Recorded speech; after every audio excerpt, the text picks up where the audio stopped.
Today we're going to be replacing the map sensor on this 2013 Audi A5. I just wanna lose control.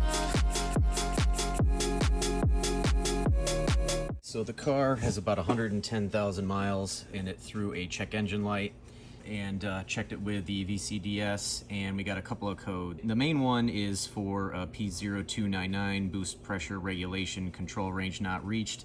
That basically means an underboost situation, and that could be a few things. So the two easiest ones to check are to see if there is any sort of boost leak. So that's to check all of the hoses to make sure all the clamps are tight and see if any air is leaking out under boost.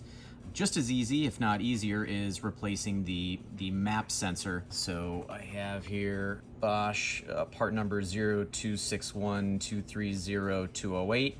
It's actually not that expensive. I think it was $17-18 from SCP Euro. So we are going to replace that. Now, I did clear the codes and it has not yet returned in a couple of days, or maybe 200-300 miles.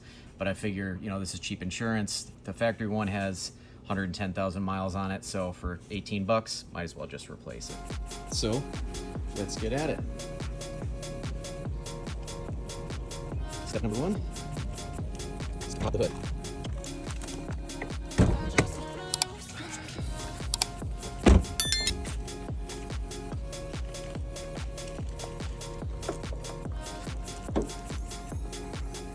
The map sensor is right up front. It is right here off of this charge pipe that goes up into the intake manifold.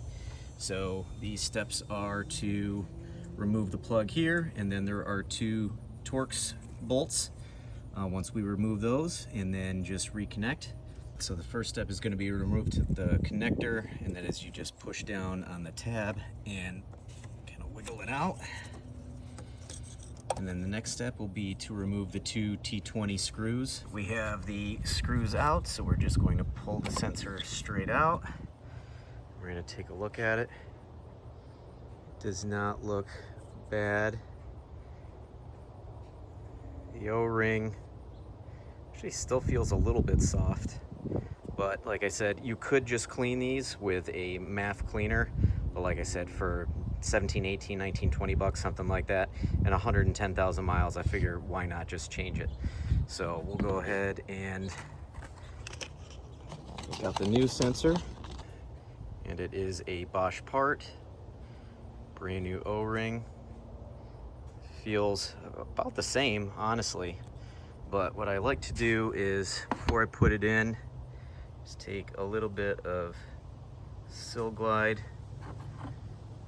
Just put that on the O-ring. Just rubbed around the O-ring. Just makes it a lot easier to go in. You don't want to run the risk of tearing that O-ring and creating another leak. So just push it back in. All right, we have the two T20 bolt or screws put back in. Just snug them up. You don't want to strip them out. So now the next step is to insert the plug, and we're done.